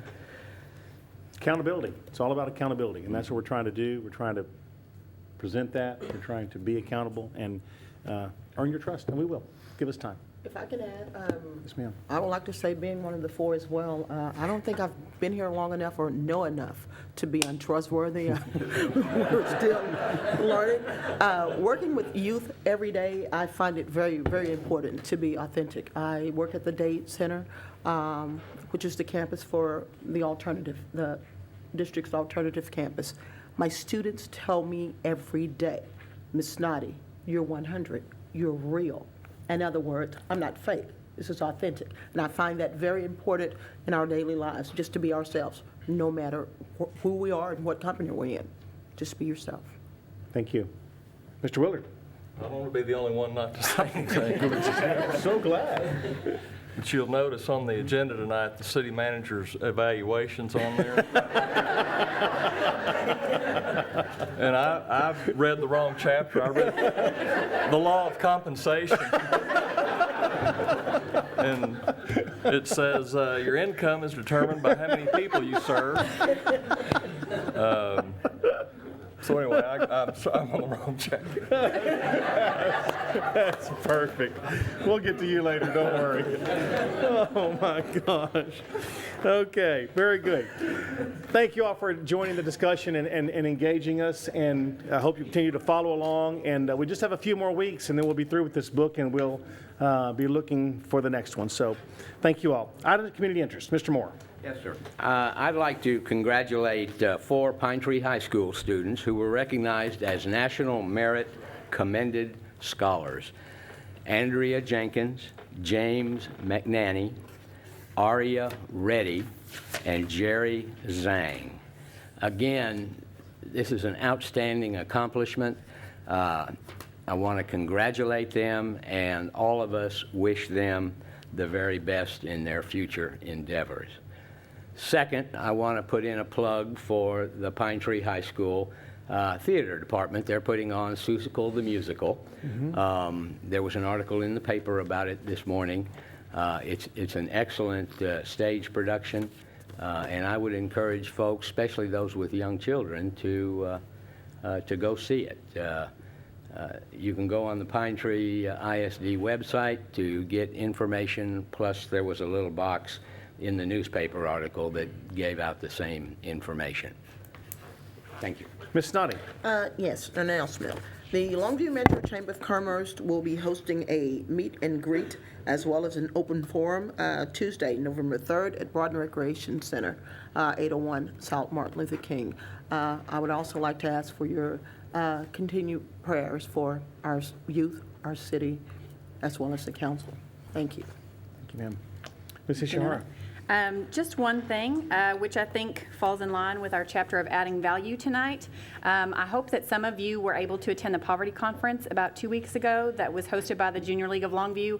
It was a tremendous experience, and Jeffrey Canada came from New York. He spoke not only about poverty, but so many things that our community is currently struggling with. How to win in the competition for our youth who are finding other dangerous avenues to go into, how to handle crime, how to handle neighborhood and community revitalization block by block.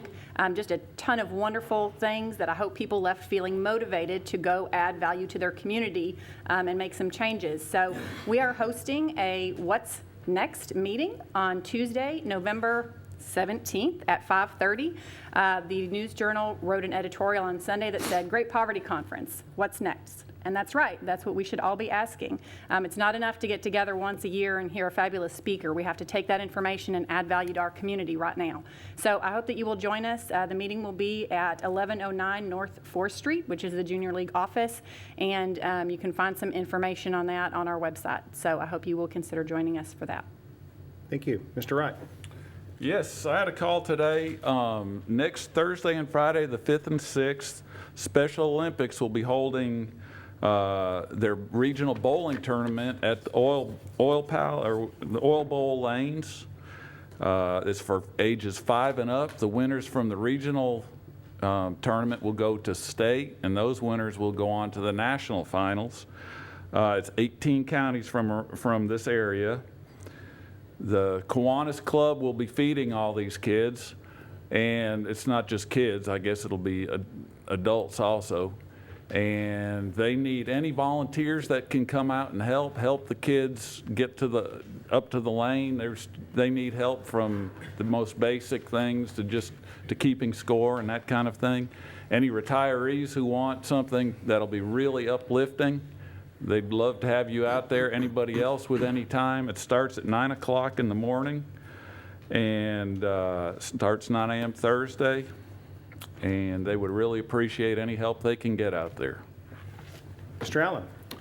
Yes, sir. Thank you. Just a reminder, If you would like to expand the Longview Park system, go vote. And so the city attorney will be satisfied. If you would not like to expand the city park system, go vote also. Okay. Mr. Willard. No, thank you, sir. Okay. On Saturday, November the 7th at 2 p.m., a dedication ceremony will take place at Teague Park for the Veterans Plaza.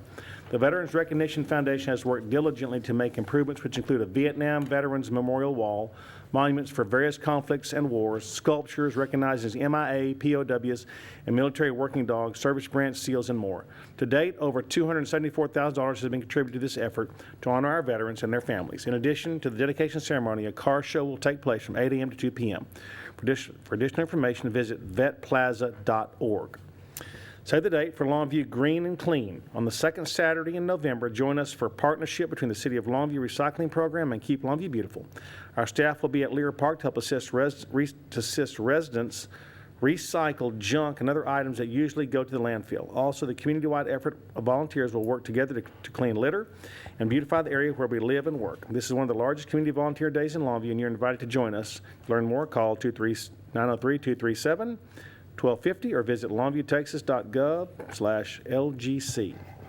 The City of Longview is inviting residents to once again submit photos of life in Longview and East Texas. Submitted photos may be used for the City of Longview's 2016 calendar events and services, as well as other projects.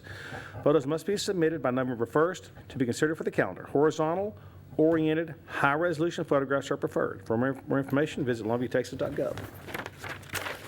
And we want to remind you about the Mayor's Challenge to donate bottled water, sports drinks, new box car seats, and smoke detectors and carbon monoxide detectors. I'd like to thank everyone who has already donated so far. Keep it up. We need those, and we appreciate your support. Okay, a couple other things. For those of y'all that don't know, what was it? A few nights ago, Tuesday night,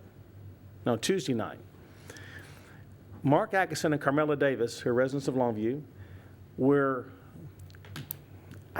chosen by ABC to be one of the 8 finalists in the Great Christmas Light Fight.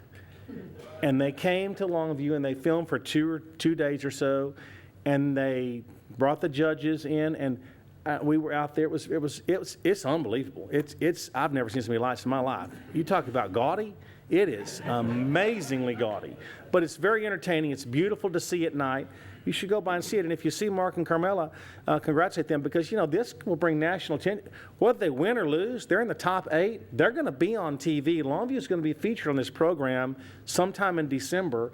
And all the people, there were a great crowd of people out there cheering them on. Okay, I'm so glad my wife is not here tonight.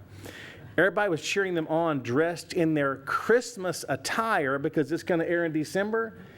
She thought it was for Halloween with painted fingernails with spider webs on them. But it was a really great event, and I tell you, it was impressive, and hopefully they'll win. I don't know how they judge it, but it was a great crowd out there, and I'm very impressed with what their efforts to promote Longview. We're promoting Longview every way we can. What did you dress up as?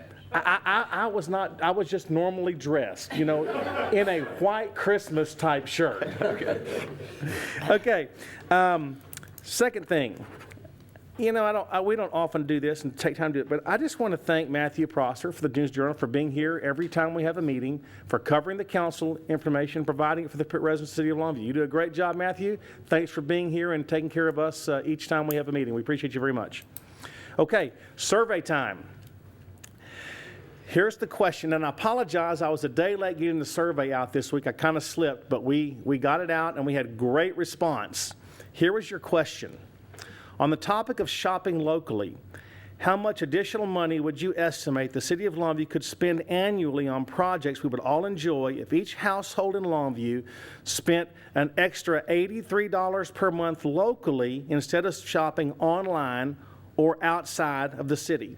And what that means is, we're not saying spend an extra $83. Just take $83 that you spent somewhere else and spend it in town. Here's your choices: $20,000, $42,000, $264,000, or $450,000. Well, the answer that won by 45% was $450,000. And that's exactly right. It's actually $451,000 or something of that nature. But do you all see the impact of that I see? And that's counting on 30,000 households in Longview, not spending any more money, just changing where you spend that money. Do you all realize that's half a cent? No, that's 1 cent on our tax rate, $500,000 basically. That's a cent on our tax rate that we could utilize to spend in Longview. Okay, you'll have to hold on a second. I've got to go to another little chart here, and I'm technically challenged when it comes to this because I've got a few more charts. But listen to this. Okay, so let's say instead of $83 a month, we spent $660 a month in Longview instead of online or somewhere else. How about $4.5 million a year into our budget from sales tax revenues for spending what we normally spend? We're just making a conscious effort to spend it in Longview. And I can tell you this, as a city, we're already implementing that. We're going to try every way we can to shop locally for everything that we can shop locally for. Now, let's compute that to another realm. What if we don't just talk about the 30,000 homes? Let's get our businesses involved. What if you add businesses that do all kinds of shopping online for the best deals? You know what? We can make a huge difference in our sales tax revenues and the revenues that are coming into our community by just being conscious enough to stay at home and shop. You know, it's not that hard, and if you really think about it, the savings that we're getting, if you computed that into what you'd be putting back into the community and being able to reduce our taxes or spend more money without having to raise taxes, we'd probably save money by shopping in Longview. We just don't compute it that way because we see the best deal. But the real deal is spend your tax dollars here and let us use that money to service you so we don't have to raise your taxes. Not ask you to spend any more money, just spend it in a different location. Okay, second question. That's pretty interesting though, isn't it? It kind of surprised me, I'm telling you. Okay, who do you think is going to win the Baseball World Series? Here are your choices. The Mets, the Royals, I don't care, or I'm still mad the Rangers didn't make the World Series. Well, overwhelmingly, we're all mad the Rangers didn't make the World Series because that's who we want to win. But if you had to pick the winner is going to be the Kansas City Royals according to the survey. And that's kind of cheating since they're already 2 games up. That's really not, it was not really a fair survey. So, but listen, I appreciate you all taking the surveys because I can tell you once again, it may seem trivial, but this information is beneficial to our community, and I think it helps us see really what we can all do as a part of the community to better our community. So thank you for that. Thank you for being attentive. So now we will adjourn to oh, I'm sorry. We need to motion to excuse. Yes, please. Let's excuse Kasia. Second. All in favor? Aye. And she is on city business, so thank you Yes. for being on city business. All in favor? Motion carries. Now we're going to adjourn to executive session to discuss some personnel matters that we need to be discussing. And we will not reconvene out here after the executive session. Thank you all for being here and for participating tonight. Mayor, Oh, excuse me. could you just read the section number for me? Oh, under Texas Government Code Section 551.074. Thank you, sir.